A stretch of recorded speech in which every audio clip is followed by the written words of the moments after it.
New Orleans Audubon Butterfly Garden and Insectarium. Let's Eat Bugs by Shiny Visions. Have you ever eaten a bug? I mean, not just accidentally breathed in a gnat, but on purpose, as food? Did you know that insects are a very sustainable source of protein, much more so than meat? Growing crickets, for example, is 20% more efficient than cattle and produces 80 times less methane gas. We are going to eat crickets today.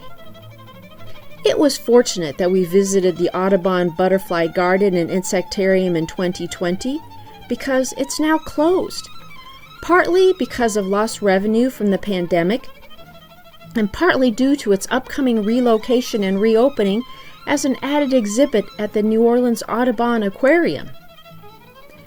The Audubon Nature Institute, which is not affiliated with the National Audubon Society, by the way, operates several museums, parks, and research facilities dedicated to celebrating the wonders of nature. This day, at their Butterfly Garden and Insectarium, there were lots of school children perusing the creepy, crawly exhibits, and oftentimes shrieks would resound through the hallways, likely because someone just saw something gross. Though not a bug enthusiast myself, there was something fascinating and amazing seeing the displays of bugs gathered from throughout the world. One should view these bugs with the same wonder and awe as that of a child. These creatures are alien and strange, exotic and beautiful, frightening and enticing. They make up to 90% of the world's species, so these little arthropods actually dominate the world in number. Learning about the bugs in this 23,000 square foot insectarium gives one pause when considering their intricate and perfectly adapted designs. Insects, spiders, centipedes, millipedes, and crustaceans and annelids, which are segmented worms, add up to 900,000 species. The exoskeletons, the protective armor of beetles, gathered from close as well as far corners of the world, seem to delicately fluoresce in vibrantly reflective colors. Even the humble dung beetles, which gobbles up 80% of cow manure in the fields of Texas farms, exhibit a lovely sheen that makes them far more appealing than their living environment. We might feel invincible in trying to crush underfoot or swat these tiny pesky creatures that try to sting or bite us or gnaw our home's foundation or swarm on our picnic food. But they are astoundingly resilient. Have you ever tried to get rid of crawling creatures from your home? They always seem to come back. In addition, many of these bugs, though they lack great brain power, seem to know how to build elaborate hives and colonies and protect and feed the babies. How does the columbica ant know how to cultivate a gray fungus found in only one place in nature? A fungus that can feed their entire colony. When a caterpillar transforms into a chrysalis, it has already shed its 8 pairs of legs in the head capsule, which had housed 6 eye lenses. In this transitional stage, the caterpillar is slowly transforming itself inside the pupa, also known as chrysalis, to form a butterfly. Though initially the chrysalis is soft, it hardens within an hour to form a protective shell.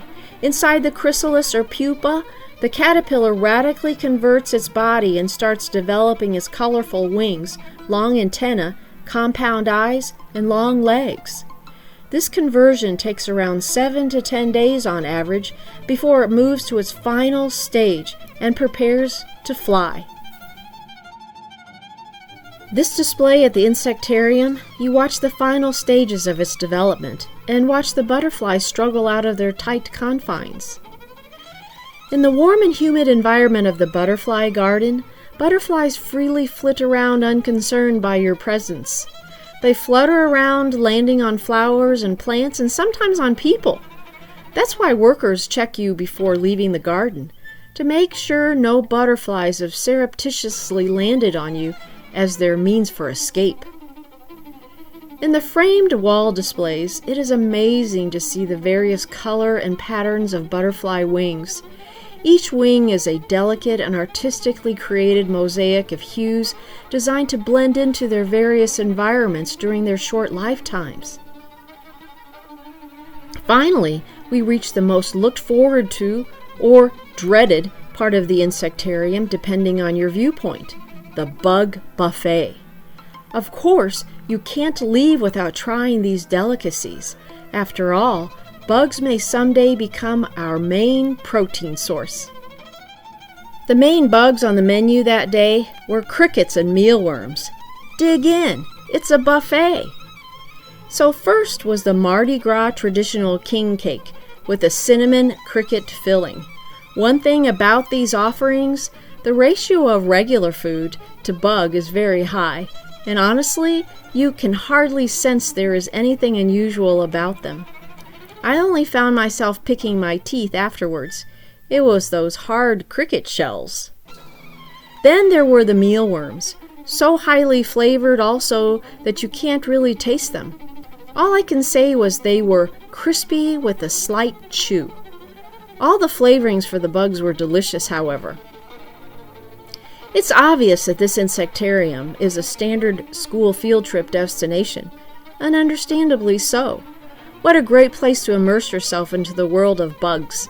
You will see bugs from all regions of the world in ways that you can look closely and carefully examine their structures, delicate colorings, claws, protective armor, beady eyes, airy wings, and take in the amazing world and designs of bugs.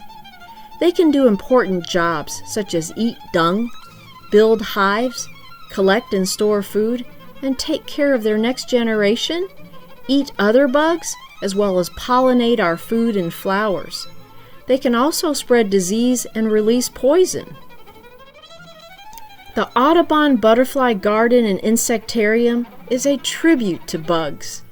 Through its immersive encounters, it teaches us to both respect and fear them, to be amazed, shocked, fascinated, and disgusted by them. Be sure to visit the new Insectarium in New Orleans when it opens. Thanks for watching this video on the New Orleans Audubon Butterfly Garden and Insectarium. Let's eat bugs. For more adventures, please go to shinyvisions.com and please subscribe to this channel.